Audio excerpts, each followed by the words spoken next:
Oh, hello everyone. Well, today you get to kind of enjoy my crazy hectic day. Got lots to do. Gotta go to training. Have you ever at your job had to do, I mean, I know we've all had to do it, but like recently at my job, we switched over to a new system and it's kind of a pain in the ass. I mean, I know it's going to get better as time goes on, but you know, it's kind of like we're in that interim period where you just want to throw the computer out the window. You just want to take it and just chew. But so I have to do that. You know, a day off is never a day off when you're an adult. If you have any young people watching this, you should tell them, you know, just because you're an adult doesn't ever mean that anything is ever done. You get day offs when you take vacation. But yeah, I have to go to training. Get to do Pride tonight, even though I don't run it anymore. I still like to be a part of it. And then I'm going to try to write some more on a story that I'm doing, but I'll tell y'all more about that later when I'm actually doing that. As you can see, I'm driving right now, so I'm not going to get into a hell of a whole lot of detail about that, but I will see you all later. Mwah. Oh, okay. So, got done with training. I'm at home, relaxing now. I got done with that, and I went and had lunch. If you haven't gone to lunch at this place called Little Saigon, you really should, because it's fantastic food. It's close to St. Francis on Murdoch. But then I was looking through my Facebook and I was like, damn, David Bowie died. And I mean, first off, man was an icon. A total musical genius. And let's not even forget the fact that, you know, he played the Goblin King, which as a child absolutely terrified and thrilled me in Labyrinth. But damn, you know, the music world just lost a huge figure. But it also brings in the discussion of, like, the fact that, you know, he died from cancer, and we have made so much progress in so many years for cancer, but we still haven't found a real cure for it yet. And, you know, if in anything else, you know, the two things I've always said that need to be focused on are, you know, cancer and AIDS, HIV/AIDS. You know, they're huge killers out there, and we can do so much to prevent them, and we can do so much to extend people's lives, but we haven't figured out a way to stop it. I mean, there are some cancers out there that, yes, we can cure, we can get rid of them and everything else, but, you know, there are still some out there that are really prevalent that we haven't found a way to combat yet. And we need to. We need to find a way to do that. Anyway, I'm going to relax for a second.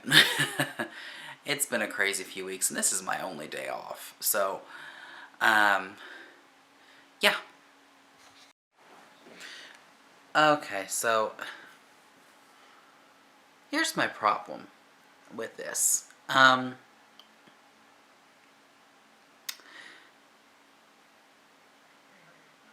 These people were obviously Muslim.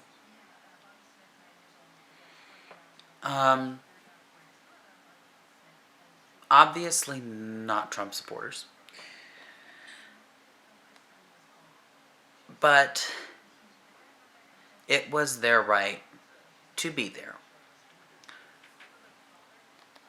And for those that don't know, the reason that they were, most of you understand what the symbolism of the yellow Star of David was, but that was worn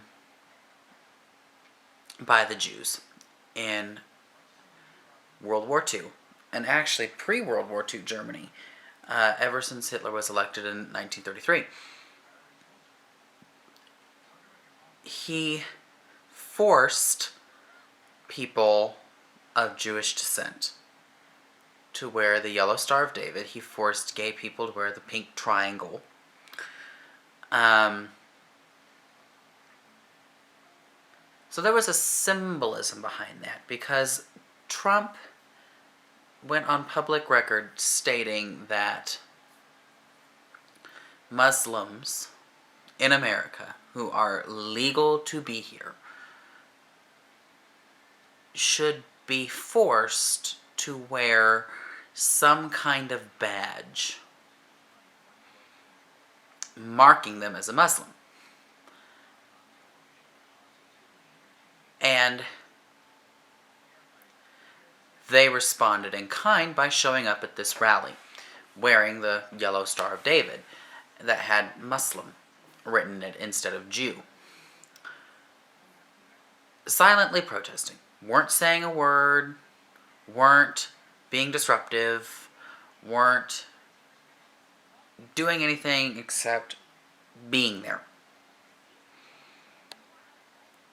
And Trump sees them and tells them that they have to go.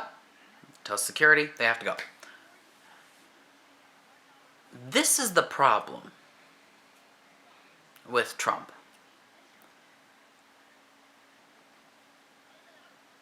When you start trampling on people like this, because they had the right to be there. It's a First Amendment right. But he forced them out because they were Muslim. No other reason. This is the problem with Trump as a presidential candidate.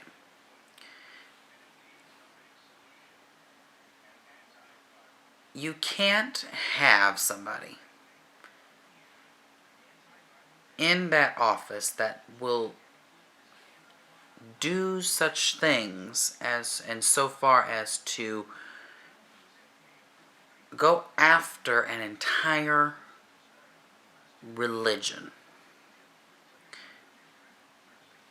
based upon the fact that some of them, a small, tiny percentage of them, are extremists. And let's not forget, people. Let's really get down to pins and needles here.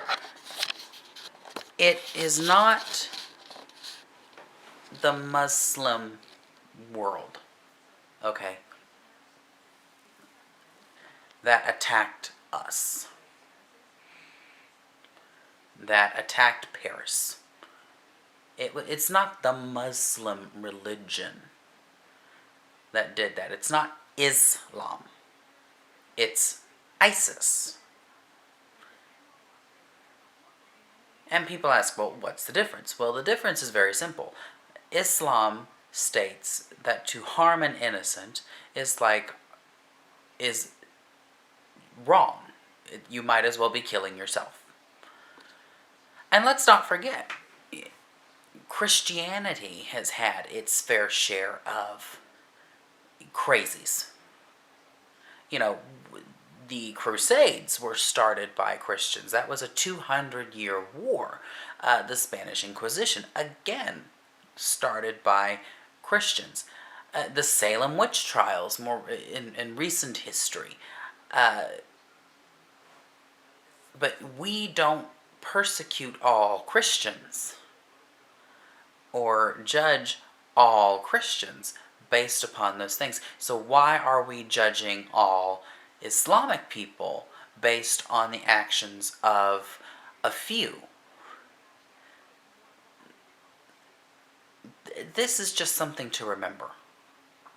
In my view, and this is my channel, so it is my view, but in my view, it seems very pompous and very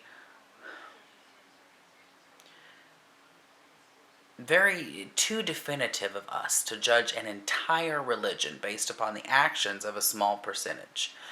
I think when something like this happens, when a terrorist attack like this happens, we have to remember who is responsible, who really is attacking us. And it's not an entire religion. It's not an entire people. It's a small group of radicalized people that happen to have the ability to do this. And they are the ones that need to be targeted. We don't need to target every single person out of this religion. We don't need to force people to wear symbols like they did in World War II. So, I guess my point is, really, with this is we have got to learn to start loving each other and realize that, yes, there are threats out there. And yes, there are times when we're going to have to deal with it. But to remember who is doing that and where it comes from. Anyway, I've said my piece. It's late, so I'm going to go to bed. Remember, you are all beautiful people. I love you all. To me, it doesn't matter what your race, creed, color, religion, orientation, none of that is. Everyone is human. Everyone is beautiful. I love y'all.